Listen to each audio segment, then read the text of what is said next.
Hi guys, welcome back to the Blue Room Therapy. As you know, my name is Keita and I am your therapist in the Blue Room.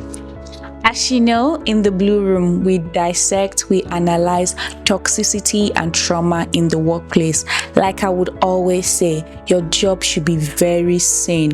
You can work in a safe organization. Your job shouldn't give you a long life of traumatic experience. You should not work in a toxic place. Step into the Blue Room. Let's point out toxicity and trauma in the workplace to you. Toxicity is gradually becoming a norm in the corporate world, and it is not right. Your job should not give you a traumatic experience. You can work in a safe and sane, emphasis on safe and sane organization. There are things you hear that happen in the corporate world these days, and you're like, do people think like this? Do people honestly act this way?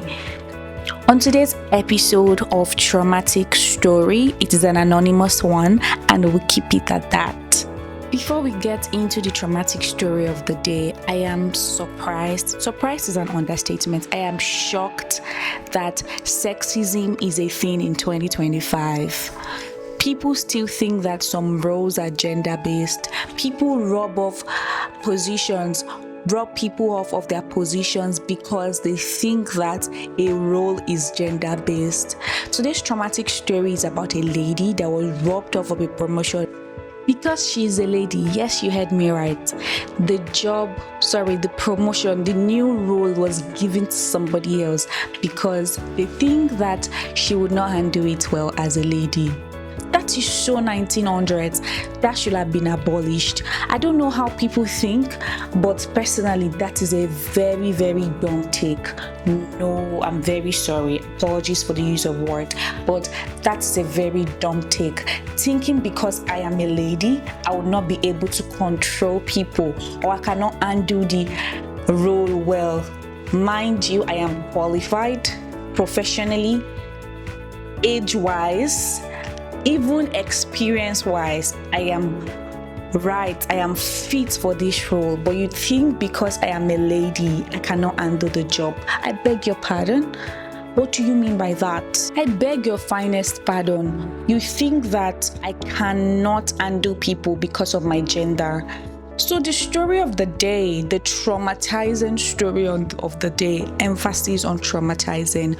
So there is this lady, she had been working at a particular organization for a long time. She wants to remain anonymous and we'll keep it at that. She had been working at an organization for a long period of time. She was working with some people. Obviously, she doesn't work alone because it's an organization. You and I make up an organization. And then she had a particular fellow colleague that was a male. They would usually work together, but it was obvious, it was glaring to the entire public that she was very good at her job. And this other particular man would even run to her for ideas and they will execute it together, if you know what I mean. Then a particular role was vacant at the time and it was time for somebody to fill up the role. So a very wise organization, instead of bringing people from outside, instead of recruiting people from outside, they were going to pick from people that had been working, which is a very nice thing to do. I actually suggest organizations should pick from internal people to head roles than recruiting from outside.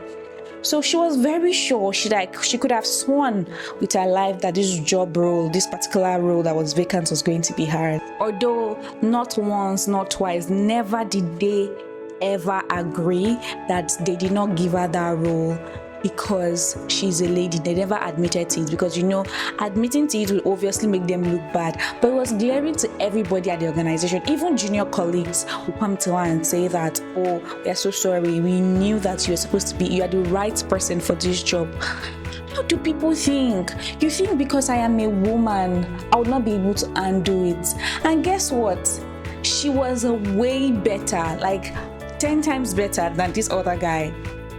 But they did not give it to her because she's a lady. Hi. In 2025, You think that I've been asking this question on and on since the beginning of this episode. You think because I am a lady, I cannot do my job well? How does my gender affect me working?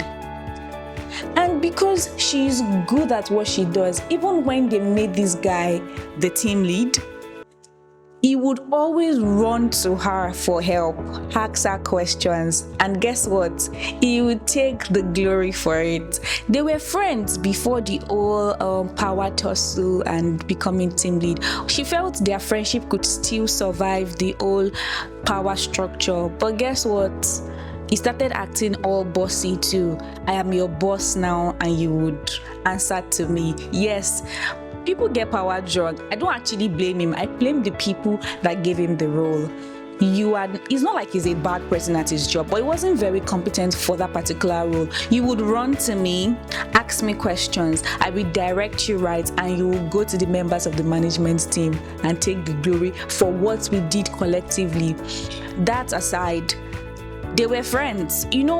When you work with people, some people are just acquaintances, some people are just work colleagues, but this particular person, she said they could obviously see that they were friends outside of the organization. They even still talk because it doesn't end at work. They became work friends. Yes, work friends.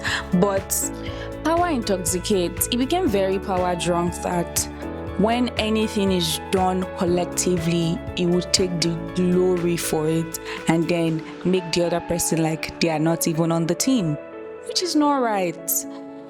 I am so shocked at the height of discrimination at that particular organization, and it is not that particular organization alone. Things happen every now and then, and you'll be like, why do people act this way? That is toxicity. That is a pointer to toxicity. When you get a particular job and you see, or you can obviously see it, that the boss is a man, the person that is assisting him is a man, the next three people that if anything happens to those two people, let's say they get another job, they leave today, the person that will take up the next role is a man.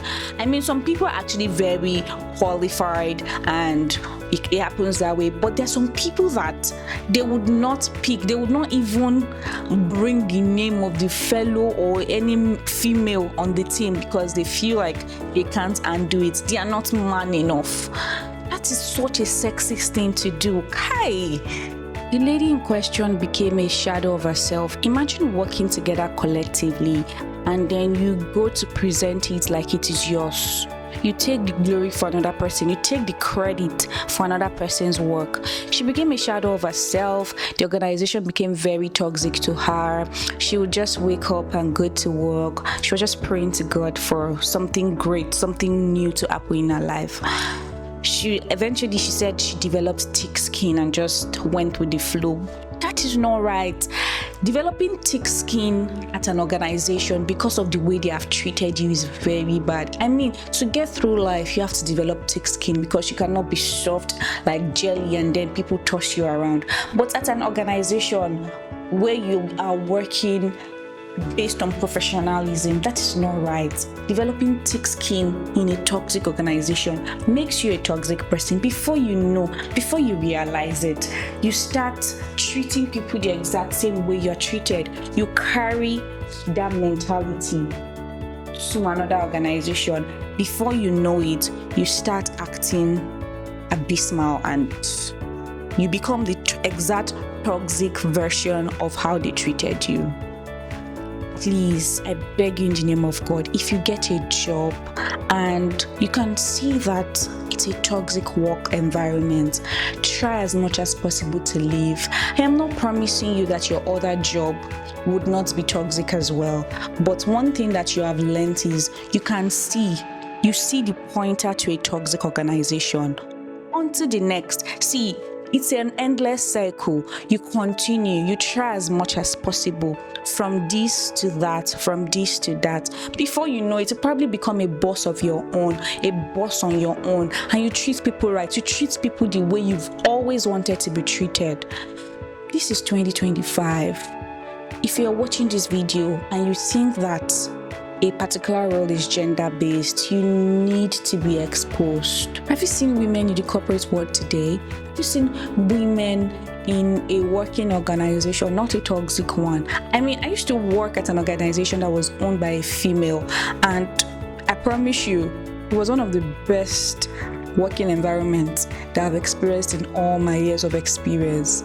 So don't you ever think, I'm not trying to threaten you, I'm just trying to let you realize that don't you ever think that a job should be gender-based. There are jobs that are actually gender-based, but women have come out to change their narrative. We have female mechanics, we have female electricians, we have females that do manly jobs, and then you'll be like, oh my god, you're so strong. Because this is 2025, everybody needs to eat, bills needs to be paid. I have personally entered a yellow bus in Lagos, and it was a woman that was driving it. She drove so excellently and was so proud. She was like, I've been doing this for a long time. That is it. Don't ever think a job is gender-based. Thank you. Thank you so much for the love you always give the Blue Room Therapy. Please don't forget to subscribe, like, watch, turn on your post notification, comment, share your anonymous stories. Like, this was an anonymous story. Thank you so much. See you again on the next episode of the Blue Room Therapy. Bye-bye.